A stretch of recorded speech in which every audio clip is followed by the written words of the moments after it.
Welcome to Project Fast Fish here on Mike's Motorworks, and today in this episode is a big day. We're going to spread the time out because quite frankly it's a scorcher out there, but we're finally putting the floor pans back in to Project Fast Fish. You don't want to miss how it goes. It all happens right now here on Project Fast Fish and Mike's Motorworks.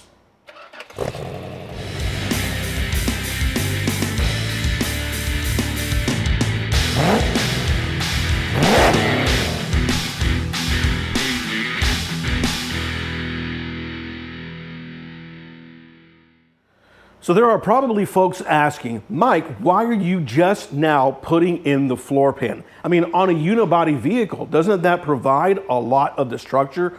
Well, yeah, it does, okay? But there are a couple of reasons why I decided to do this as one of the latter pieces before we get into, well, stuff coming up here in the future, all right? First things first is my car is on a jig, okay? And that jig provided a lot of structural rigidity as I was working on, well, other pieces of the vehicle, okay? And because I had to take care of other parts like the full rear under seat pan, it would have been very difficult to tackle that with the floor pan in the vehicle. Now, I could have put it back right away. You're absolutely right. But I wanted to make sure that everything was sound and snug up, especially with the roof cage structure, before I put this back in. Now, if you're somebody who's working on your own vehicle, you have to assess that for yourself. When are you going to put the floor pan in? Do you need a full floor pan like we're going to do today? Do you need maybe a section of a floor pan? And there are plenty of videos out there to get that information from. In fact, this is one of the first things that I tried to tackle when we first started working on Project Fast Fish about 10 years ago, and I really messed up, and I called myself out on that a while ago, okay? Now, with that in mind, we're gonna do it the right way because, well, I had a chance to look up how to do it, research it, and then with all the experience that I've had with the other parts on the vehicle and putting them back together, I'm quite confident I can tackle this and make it as secure as possible and make it the best we can be and the best it can be, all right? But there are a lot of people who have done this, okay? Check out Carthage Classic Cars. Check out Rust Bucket Restos, and there are plenty of others to see how this process works. So I'm going to show you, well, how I do it, and maybe you could pick up something from the three of us. Keep in mind though, you know, this is the first time I'm tackling a big project like this, but it's like I said before, if I can do it, you can do it. So let's check it out. This floor pan is sourced from AMD. And you're going to see that I'm going to use a lot of AMD products for the rest of the build. In fact, everything else that I need to restore the vehicle is coming from AMD, at least as far as the shell is concerned. AMD has fantastic customer service and their shipping is downright awesome. And they want to make sure that when you get the parts, they get to you intact, without damage, ready to go on your vehicle. It doesn't mean it doesn't require tweaking. Even these parts here will require a little bit of tweaking to get into shape because, well, quite frankly, each car is a little bit different, and I'm sure this will be no exception. But you can see here how we have everything that we need for the E-body, including the area for the shifter tunnel, okay? And I got the shifter brackets I need to put in for the console, okay? It's the console and shifter brackets.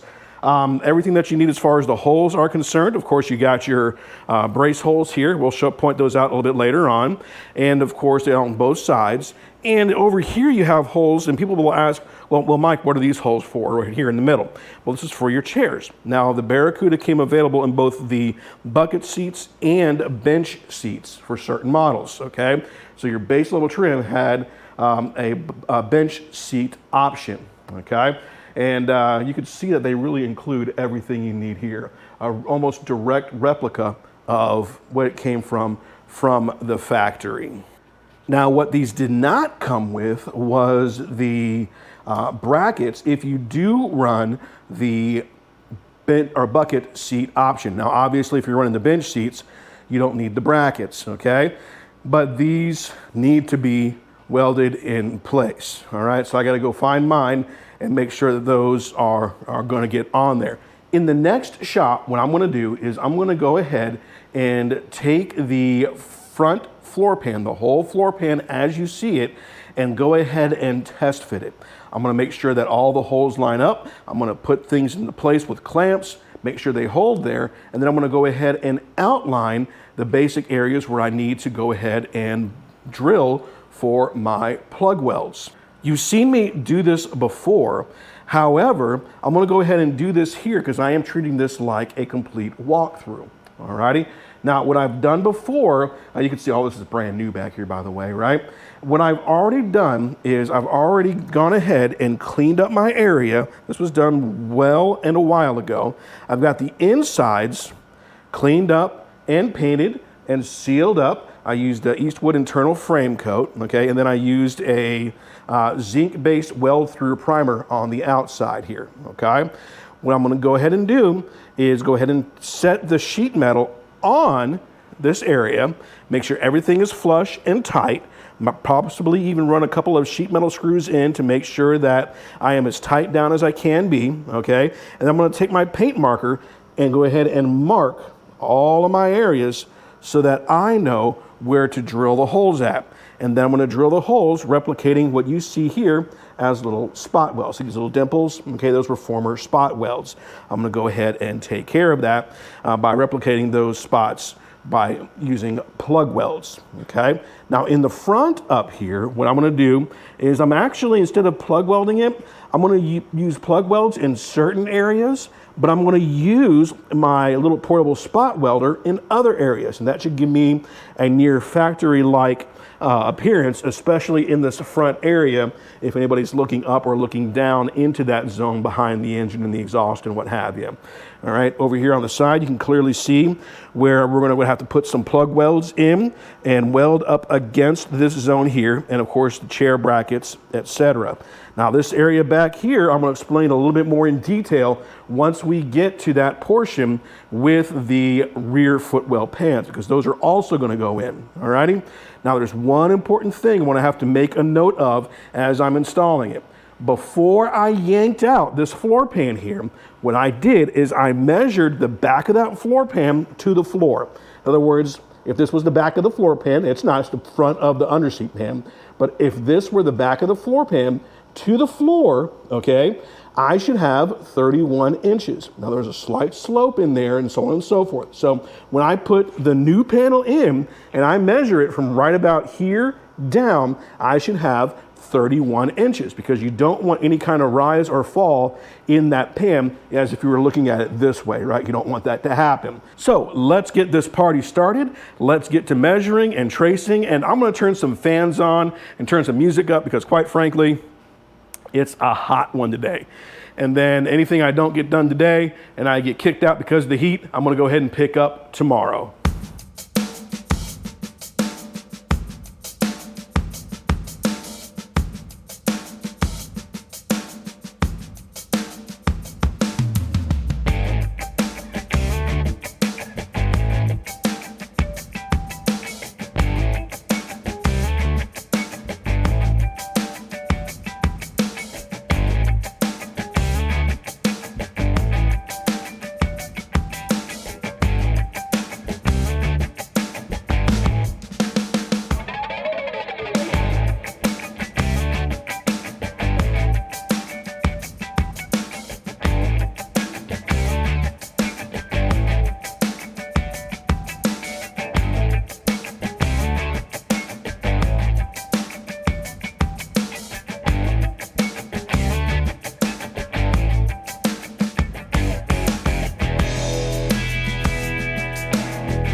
I apologize for the background noise, but that's the fans going.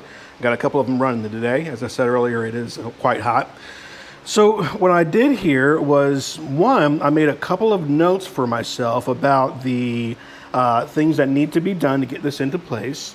But I made sure that, I can get a pretty flush line here, all right, to set these in. Now I realize there's a gap there, but as I start working this panel in, I'm gonna work this side first and pull everything in, so I should be able to work that gap.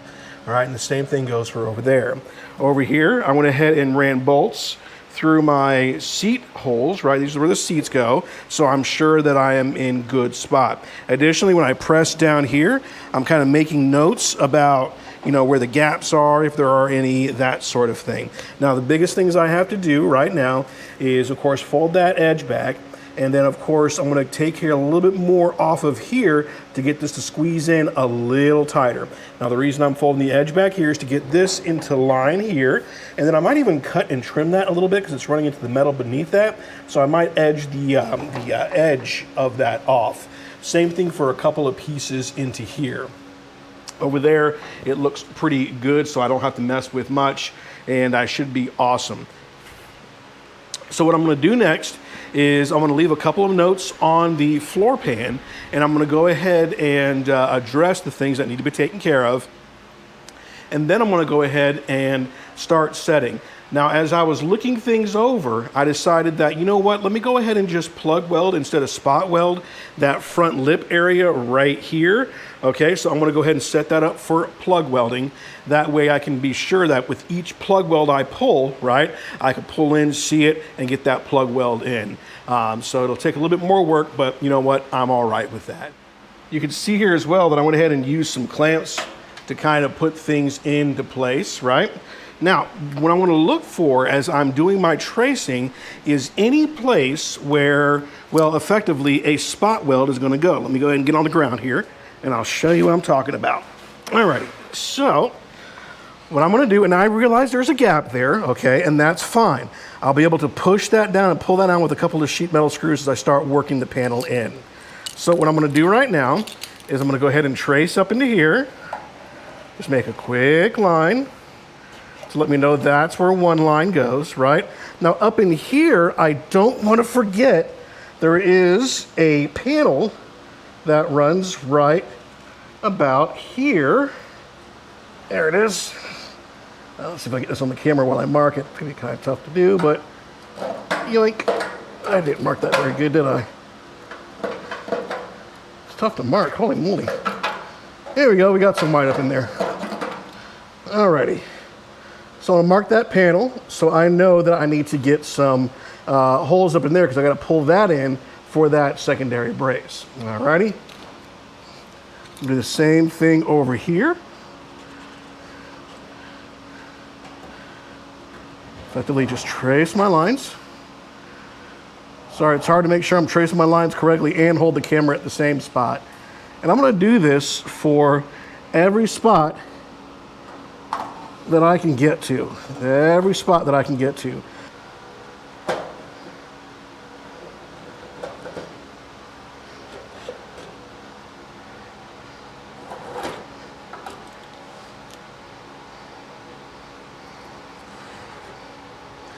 And let me also mark these guys. Now, for those wondering, yes, these are still kind of rusty. I get it, that's fine. This is why when I get on the rotisserie, this is one of the things I want to address up in this zone, right? No big deal. And over here. And up there. There we go. And there we go. All right, so all those I'll be able to address, all right? And that's gonna serve as my line for my spot welds.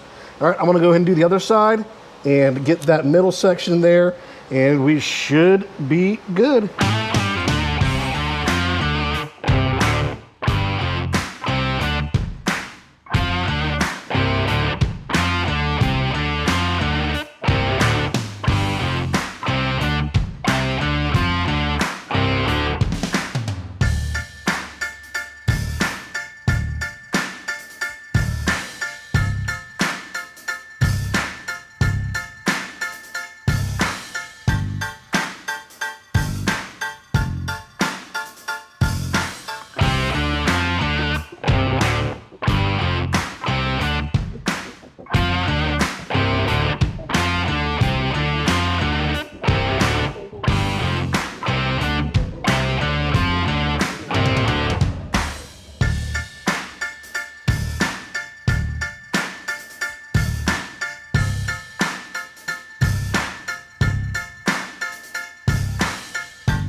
let's catch up to where things currently stand.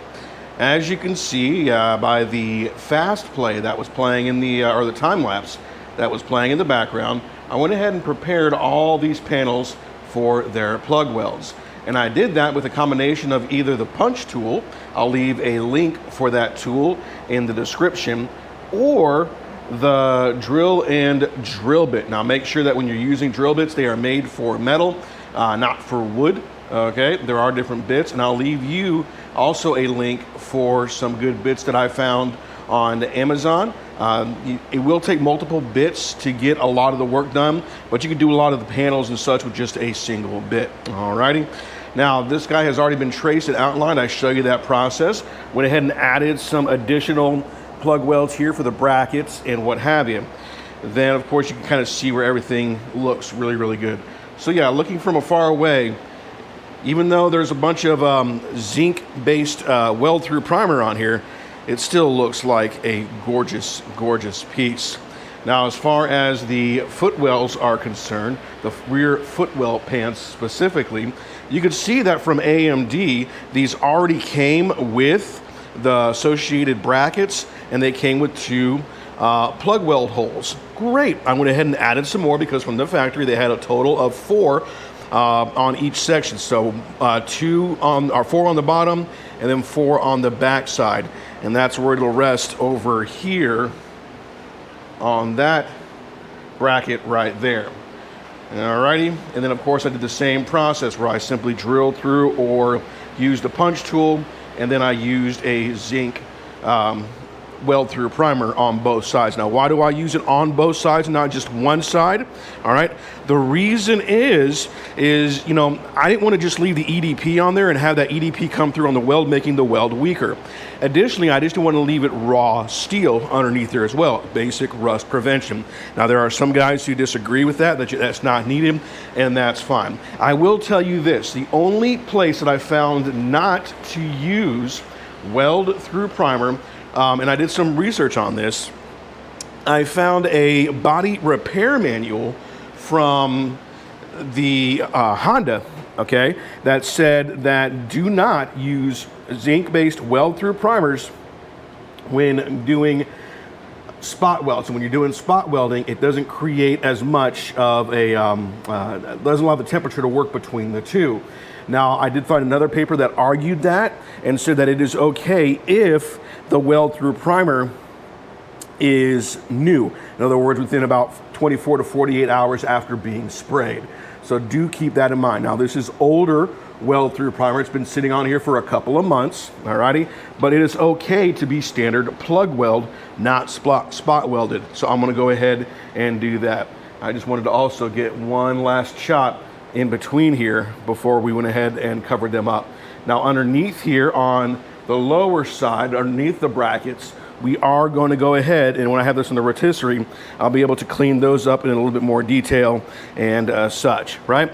Now, also, you'll notice that I compensated for these brackets right here, okay? Those holes are already drilled in to the footwell, okay, I'm sorry, the floor pan, and I went ahead and trimmed a lot of this with a grinder. Just used my 90-degree, or my floppy wheel disc, and just took a couple of swipes to grind a lot of that off so that it didn't interfere with the lower lip over here. If you're one of the people that kind of just jumps to a spot in a video because it pertains to what they're looking for, fantastic. I appreciate you guys watching, and there's nothing wrong with that because I'll do the same thing myself. So what I wanted to recommend is that you go back and kind of see what I've done thus far if you're looking for the whole walkthrough. Alrighty, so we're just going to kind of pick up and show you where things are at, review things really, really quickly, and then show you what I'm looking for, then show you how I'm going to get this thing finally, well, we'll call it burned in or welded in. Alrighty, here we go. As far as its final test fit, all right, we are set here. Now there's a couple spots that I'll need to hammer down, like this guy right here. But what I'm looking for specifically is to make sure that everything is as level as possible. Now this part didn't get quite in just right there, but But effectively, in order to move that around, there would be a panel I'd have to move behind here, and that just wasn't going to happen. Over here, we're looking really, really awesome, nice and flat. I know I have a big gap there. That's fine. I can use the seam pliers and get that pulled in. And then up here, everything is nice and flat as well. So I'm really happy with that. And I also made sure that over there was as flat as possible.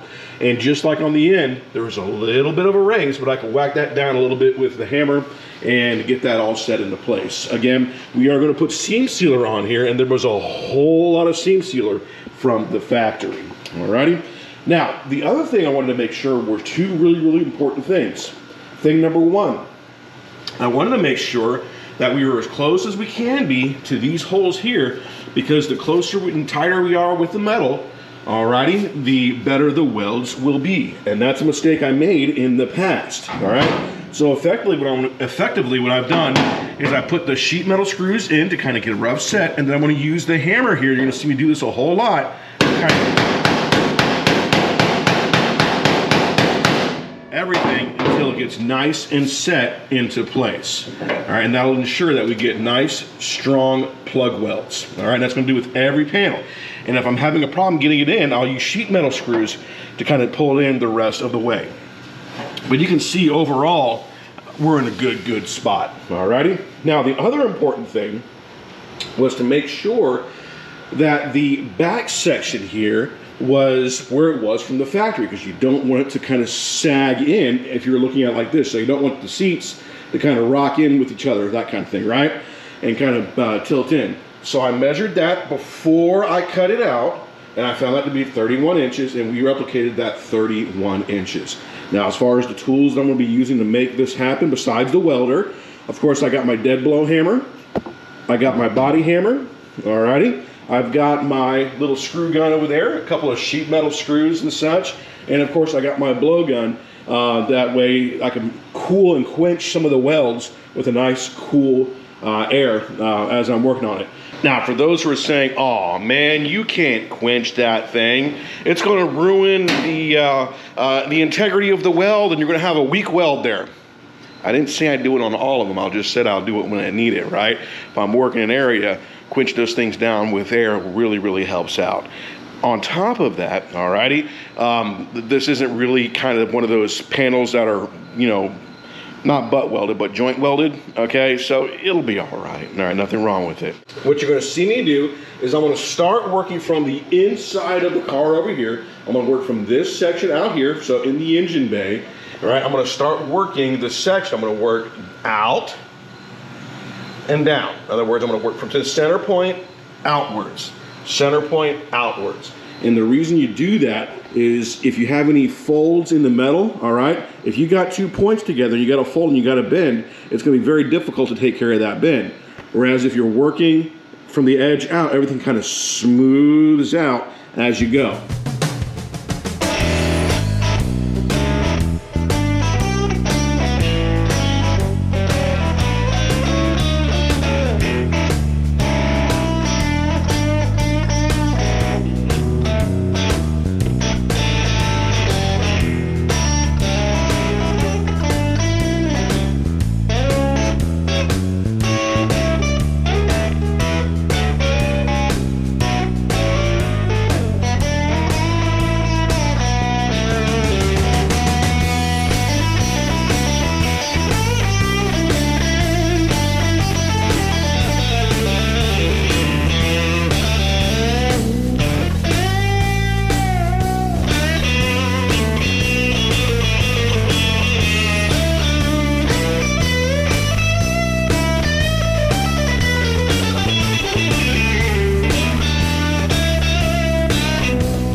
taking a look at how things kind of turned out here.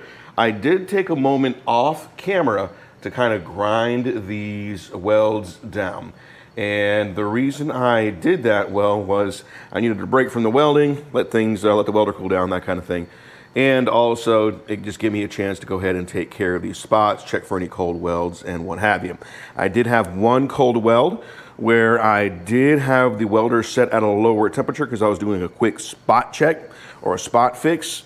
I was just basically plugging a hole where there didn't need to be one because I didn't trace it properly and got in a hurry.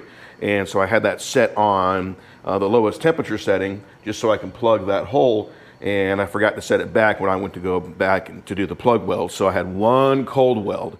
In fact, you probably saw that pop when I took the screw out of the transmission tunnel over there.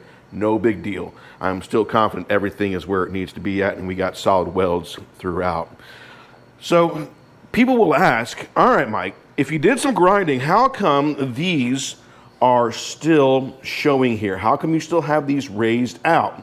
Well, there's a simple explanation for that. Reason number one was if you do it like I did back here, where I ground everything super flat, okay, for the most part, you run the risk of losing some of the integrity of that metal. In fact, I can show you back here where I got a little too crazy with the grinder, okay, and took away some of that metal here, all right? All right, well, so, okay, that happens, all right? Additionally, because we are going to be putting a layer of sound control in here at the recommended thickness and a layer of thermal control specifically on this bottom floor pan where the exhaust runs and such, yeah, you won't really notice those. Then on top of that, you're going to get the carpet padding and the carpet, so on and so forth. Now, yeah, if you were doing this and you didn't have access to the right spot welders and what have you, and the pneumatic spot welders where you could use these holes and the drainage holes to get your plug welds in and what have you, all right, I get it, that's fine, okay? You can go ahead and grind these as tight and as low as you want, and if you're worried about grinding too far, you could use the belt sander and really take your time up in there. In this case, I'm not gonna worry too much about it, all righty?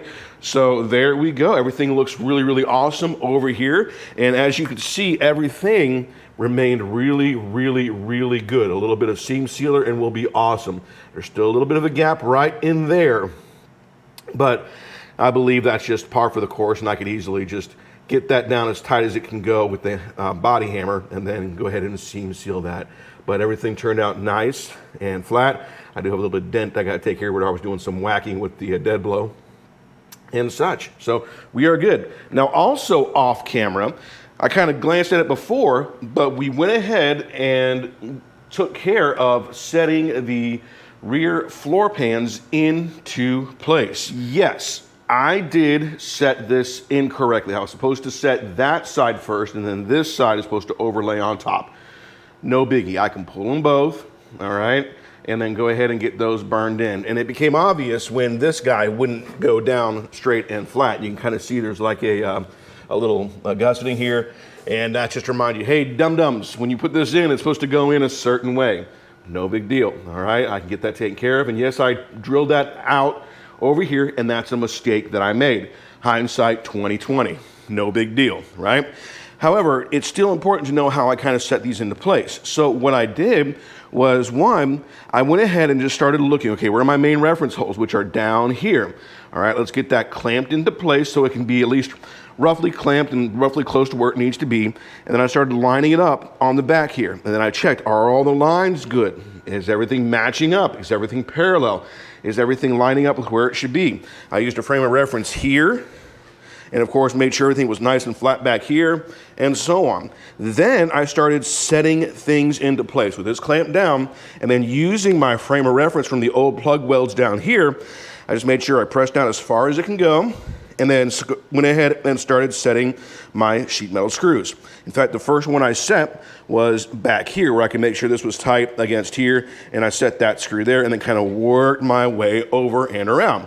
After I did that, I simply worked my way from here on up the hump, and the same thing over here, from here on up the hump, which worked out really, really good.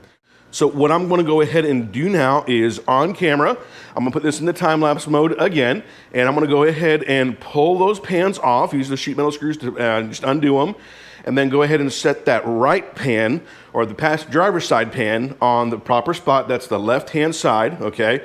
And then, well, left hand as far as looking out the steering wheel is concerned, of the vehicle. And then if you're looking onto it, it's the right side. You get the idea, right? I'm gonna go ahead and get that set first, get that burned into place, and then do the other side, do some grinding, and then I'll kind of wrap things up as far as that's concerned and explain what I'm gonna do off camera and what our next episodes are gonna be all about. So let's get this finished up, and we're almost home.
not too shabby, if I do say so myself. Now, I understand it doesn't look pretty as far as paint's concerned. All I did here was the spots where I welded. I simply cleaned up the metal with the wire brush, the wire wheel, and then coated that with a two-stage epoxy primer, one of those spray can dealies. I'll leave a link for that in my description. However, the idea was just to keep those things sealed, keep it from rusting, that sort of thing. And I didn't want to spray the weld-through primer, so there we go. Alrighty. Now this will eventually, like I said before, receive a full coat of primer under here, and it will receive, of course, the sound deadening ceramic, so on and so forth, right? Now, as I did point out earlier, some of those welds do stick up a little bit higher than the others. Again, no big deal, right? And over here, things turned out fabulously. You can see here that the gap isn't too big, and then where it is, again, the seam sealer will take care of it. And things look overall pretty awesome. Take a look from this angle over here. We can see that things are nice and closed in over there. And of course, the same thing can be said from over on this side. And the other side looks just as good. Again, left some welds there, but again, it doesn't really matter that much, right? What is next for Project Fast Fish? Well, things are looking pretty awesome. I'm gonna take some time to do some non-camera things. I got some braces that gotta go in. There's those braces that go from here to here, those little support brackets and such. And there's a few little other odds and ends I gotta clean up and get ready for before I go to the next section. One of those other places is here in the door frames. I never really did clean this up in recent years, so I'm gonna go ahead and give this the full treatment, the full get-go. I am gonna leave this guy on temporary because this tells me where things are aligned at. So when I put my doors on, that will, eventually tell me, hey, there's something to align to right over there. Additionally, I went ahead and ordered a couple different things to help me with the next steps of the vehicle. So I said the doors, and the reason that we're gonna do the doors next, I'm gonna tell you this again when we get to that video, is I wanna make sure that everything is in alignment. I sure would hate to hang the rear quarter panels and then find that to be off. I sure would hate to hang the doors and say, hey, we got good doors, I can get everything lined up, but the doors aren't right. So you wanna make sure that everything is nice and clean as far as lines, because I don't want to smear a whole bunch of Bondo and body filler on here to try to correct things. Now, I didn't say I didn't want to make no body filler, no Bondo, okay? That's going to be part of the process, right, to make it perfect. However, we are going to be doing some things to kind of help the overall appeal of the vehicle, right? And I get it, some things are sitting, and right now things are getting kind of dusty and what have you. That's just a quick little wash job, no big deal, that sort of thing, right? So what does that mean next? Well, the next episode is going to be about doors and door hinges. You see, I got the rebuild kit for the door hinges, so we're going to give a shot at rebuilding those things. And we also got the door skins that have to go on, and I have to make a patch panel inside one of the interior parts of the door. So I got the piece that I need to cut out from AMD and what have you. And again, everything is coming from AMD here forward because quite frankly, they seem to be fitting the best, right? Now, when I go through and do these things, I highly encourage you to look up other resources. Okay, my three primary sources of information, besides just good text from the internet, from those that know, whether they're good articles or what have you. I also use from YouTube World, Rust Bucket Restos, so they do great work over there. Although I probably wouldn't have put the 392 in this car, but hey, that's all right. I got a 390 that's going in it anyways, right? I got another one. I use Carthage Classic Cars. They have fantastic information because they are professionals. They do it on a regular basis, and it helps us hobby guys do it. And then, of course, Craig Hopkins, the former AMD guy, he is also top-notch at the information he delivered to us many years ago. So all of them provide fantastic information for you, and that's where I learned a lot of the stuff that I'm doing. Now, does that mean I'm doing it right all the time? No. Again, this is my first time doing it. But if I can do it, you can do it. Alrighty? And if I could put a floorboard in a car, you can put a floorboard in a car. You just got to take the steps to do it right. You got to learn how to do it and then do it yourself. All right, thanks very much, and we'll catch you on the next episode.